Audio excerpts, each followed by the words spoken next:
Queue line వద్దు, ఆన్లైనే ముద్దు. దేశంలో 25% కుటుంబాల్లో ఈ కొనుగోలు స్టార్ట్ అయినాయట. దక్షిణాదిలో తెలంగాణ టాప్లో ఉంది. రైట్గా కేంద్ర సర్వేలో వెల్లడి. ఇది దక్షిణాది రాష్ట్రాలు ఆన్లైన్లోనే ఎక్కువ కొంటారు. ఇప్పుడు ఏది కావాలన్నా ఆన్లైనే బుక్ చేయరా అంటారు. బుక్ ఇట్లా ఆఖరికి నా బిడ్డ కూడా డాడీ బిర్యానీ బుక్ చేయవా అంటుంది.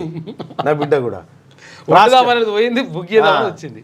అంటే సరే బుక్ ఎందుకని ఇంట్లోనే చేసి ఇచ్చింది. కానీ ఆన్లైన్లో కొనుగోలు చేసిన కుటుంబాలు తెలంగాణ 35.1% మంది ఆన్లైన్లో కొంటా ఉన్నారు. పుదుచ్చేరిలో 33.5%, కర్ణాటకలో 31.9%, కేరళ 30.5%, తమిళనాడు 24.5%, ఆంధ్రప్రదేశ్ 23.4% మంది ఆన్లైన్లో కొనుగోలు చేస్తూ ఉన్నారట.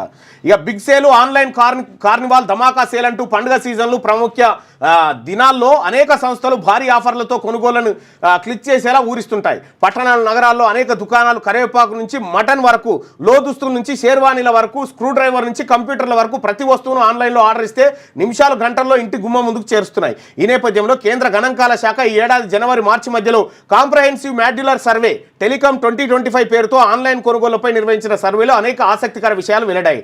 దేశవ్యాప్తంగా సరాసరిన 24.5% కుటుంబాలు ఆన్లైన్ ద్వారా కొనుగోలు చేస్తుండగా తెలంగాణలో ఇది 35.1%, ఆంధ్రప్రదేశ్లో 23.4%గా ఉంది. అయితే ఈ ఆన్లైన్ కొనుగోలు ద్వారా పారదర్శకంగా పన్నులు చెల్లించబడతాయి. వాస్తవం అది. ఎందుకంటే ఆటోమేటిక్గా ఆన్లైన్ పేమెంట్ కూడా వేయాల్సి వస్తుంది.